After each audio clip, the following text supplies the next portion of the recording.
Come on, you son of a... You gotta love working on Harleys, because no matter what, you need a jack. Yay! What's going on, everybody? Welcome to another episode of Yammy Noob, and today we are saving the Sportster. That is right, we are finally returning this motorcycle back to its stock ride height, getting rid of these horrible slam shocks with a nice set of Burley brand 13-inch stilettos. These things are going to improve the handling on this bike a ton, and I am super excited to get this in. It's an easy mod to do, but first, let's go ahead and unbox these things and see what we're looking at. Before we get into this box right here, I gotta remind you that that Sportster over there is our giveaway motorcycle in the Modern Classic giveaway series. If you wanna get yourself entered to win, click the links down in the description below and get yourself signed up. Now, let's dive into this box because we have 10 pounds of goodness right here. And I'm actually super excited to try these out. Ooh, it comes with a preload spanner. Super excited to try these out because last time we used progressive 412s, and I'm very interested to see how the Burley brand compares because the 412s did great. Now, opening this thing up, we have both of these shocks nice and securely packaged in here, and they're looking really cool. I actually like how we have the two-tone shocks here, the two-tone springs, because it looks fast and it looks racy, and a splash of color is always super nice on these blacked out bikes. And then we have some collars. So this is a super easy install. All you're gonna need is a bike, a wrench, and a jack. And I've got all those. So let's dive into the install.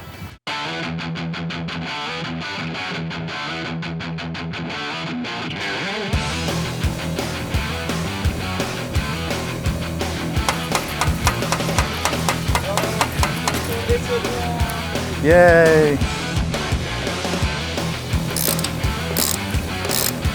You gotta love working on Harleys because no matter what, you need a jack. So you can really see the difference in the length of these shocks. My guess is that this is a 10 or an 11 inch. Let's actually get the tape measure out and see how much more ride height we're gonna get out of this. So, going from center to center, that's an 11-inch shock. So we're gonna get an extra 2 inches of lift, but this is gonna target a ride height lower than 13 inches.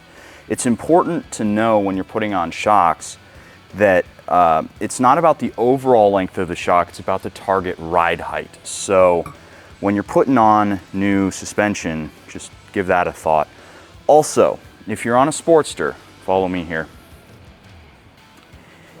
and you jack up your suspension a whole lot in the rear, you got to remember you're forcing this down. If you have a 2-into-2 system like the stock one on here, chances are you're going to run into clearance issues if you go much longer than 13.5 overall length. So you want to make sure that you're not going too far in your rear suspension because you could cause yourself some clearance issues. That goes away if you put aftermarket pipes on here.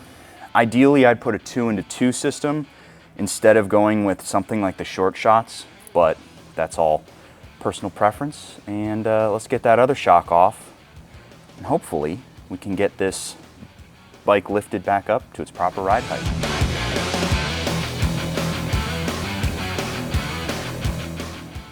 So guys, you can actually see how much the ride height is changing by the distance between this and the rear tire. And it's actually going to continue to grow here. As you see, I'm jacking up the rear of the bike, and with each rotation, it's getting further and further away. And I still have about an inch before these start making contact. So I got a long way to go yet. And this is where it starts getting a little bit iffy because you can see the bike is now balancing on 2 points. So I'm gonna hold this and be pretty darn ginger until I can get the whole situation situated. Alrighty guys, so you may notice that I'm not reinstalling these shock mounting point cover thingamajigs. They're sort of rusted out, and honestly, I kind of like the look of the exposed parts here. It just looks a little bit more custom, looks a little bit cooler to me. So we're gonna run without it for now. If needs be, I can come back in and reinstall them later. It's no big deal. So remember those clearance issues I was talking about? You will notice here that this is the most unloaded the rear suspension can possibly be. And I still have a good bit of clearance between this and the exhaust. The rear swing arm is only going to get farther away from the exhaust as the bike gets loaded. So I could have gone with probably another 1/2 inch, but at that point I'm really getting close. So 13.5 is probably your best guess if you want to go for the longest possible with the stock exhaust. But if you go with a 2-into-1 or a shorter system, you won't have that. You won't have these clearance issues. So guys, when you're done with this, it is worth pointing out that we've shifted the direction of the swing arm and stuff. So you ought to check your belt tension. Make sure your belt tension's still equidistant. The rear brake is making some lovely noises, but we are all set. Why are you making that sound, bike?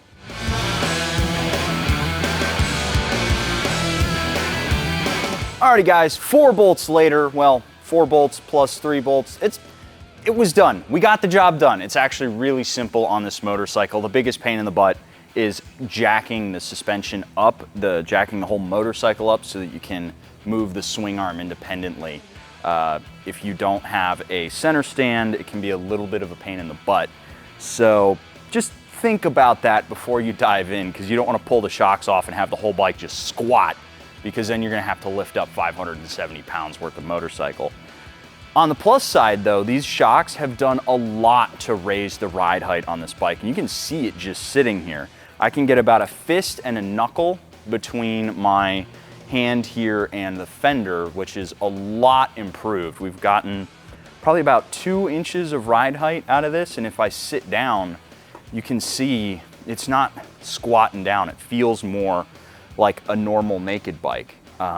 It's honestly feeling very, very nice right now. So I'm gonna call this an outrageous success without having ridden it, but that gives us a good segue into getting out on the road, see how it feels. Oh, hey, didn't see you there. You know, we've been spending a lot of time wrenching on this here Sportster. And one thing that I've noticed is that my Rockform phone case has come in pretty handy, because I can just plonk it right there on the bike while I'm working, and I don't have to worry about dealing with a bunch of instructions. It's just sitting right there. Not only that, but you can plonk this thing right on a handlebar mount and it's gonna lock in good and tight. They also have brand new vibration dampeners, so whether or not you're on a big lumpy Harley or a single cylinder motorcycle, you don't have to worry about the vibrations damaging your phone anymore. If you want to get yourself all kinds of awesome stuff for your phone and your bike, click that link down below and check out everything that Rockform has to offer. Use the code YN25 to get 25% off your order, and you're going to improve your entire life on your bike. It's real easy. Just click that link. You're welcome. Now I'm going to go ride this motorcycle, see if those shocks made a difference.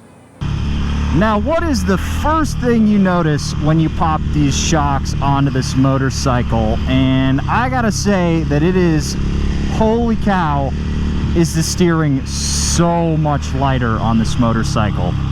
As I've said before, the Sportster's not exactly the most nimble bike side to side, but this is one of my favorite little chicanes through one of these neighborhoods where it's just, you know, nice and flowy side to side. And it really does just like to follow the road so much more now.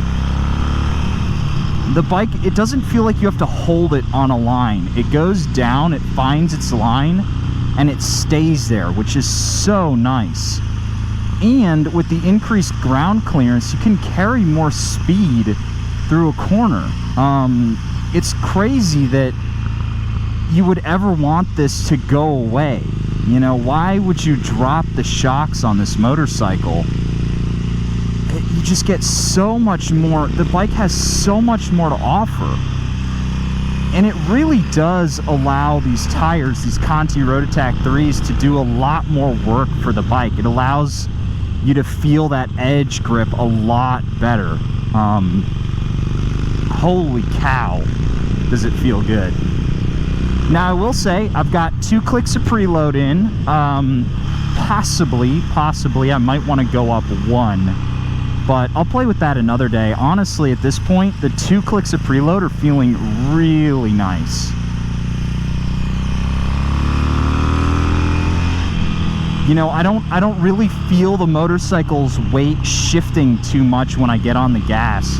That's one thing that these Harleys really do. Because of the way the engine twists, it shifts the weight back when you're riding it. When you get on the gas, you really, you know, on those old shocks, you would feel the back sink a little bit more. I would be interested to see what my actual ride height is. I think that if this were my Sportster, what I would do is I would probably go up probably 1 more inch in the rear, just to see what it does. I like the way these feel. The valving is really, really nice. You know, it's really not bottoming out over stuff like it used to do. If there was a crack in the road, it would bottom out. But, you know, these have a lot of travel. They're not squishy. They're good and firm. They feel like proper suspension. I just wonder what another inch of ride height might do, because it is just going to lighten up the steering all that much more and give you just another little bit of ground clearance, you know? But I will say, all things being equal, this is a must-do mod for any Sportster. If you're on a Roadster, chances are your ride height is already very close to this. But I would still recommend replacing the shocks, because the Harley valving isn't all that great from factory. You know, they can be like, oh, you know, we've got blah, blah, blah, blah, blah going on. Nah, the Harley shocks are acceptable. They work, you know, that's about all I can say for them. And then if I pull over here and hop off,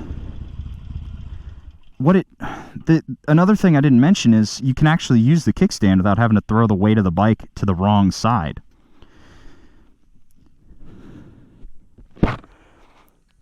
And I mean, just look at the side profile of the bike. This is how it's meant to be. I definitely do think that you could go another inch up, but that is going to cause clearance issues right here. It is also going to cause you to be able to see daylight between the tire and the fender. So if you don't love that look, I understand, but you know, that's just to my taste. So I hope you guys enjoyed this look into a really easy mod that completely alters the performance of this motorcycle. If you're on a Sportster, I highly recommend checking out a set of these shocks. They're night and day different on this motorcycle, and it just makes it so much more fun to ride. However, it's not really changing the rider triangle, so if you're a bigger guy like me, you're still going to want to put a tall boy seat on here just to give yourself a little bit more clearance. With all of that being said, remember guys, this is our giveaway modern classic motorcycle right here, and you can get yourself entered to win it by clicking the links down in the description below, going to shop.yammynoob.co, where every dollar you spend is an entry to win, or you could go to yammynoob.co and get yourself signed up to win that way. Support the series, and big shout out to Rockform for sponsoring this video. I am going to keep riding this motorcycle, and I will catch you guys in the next one.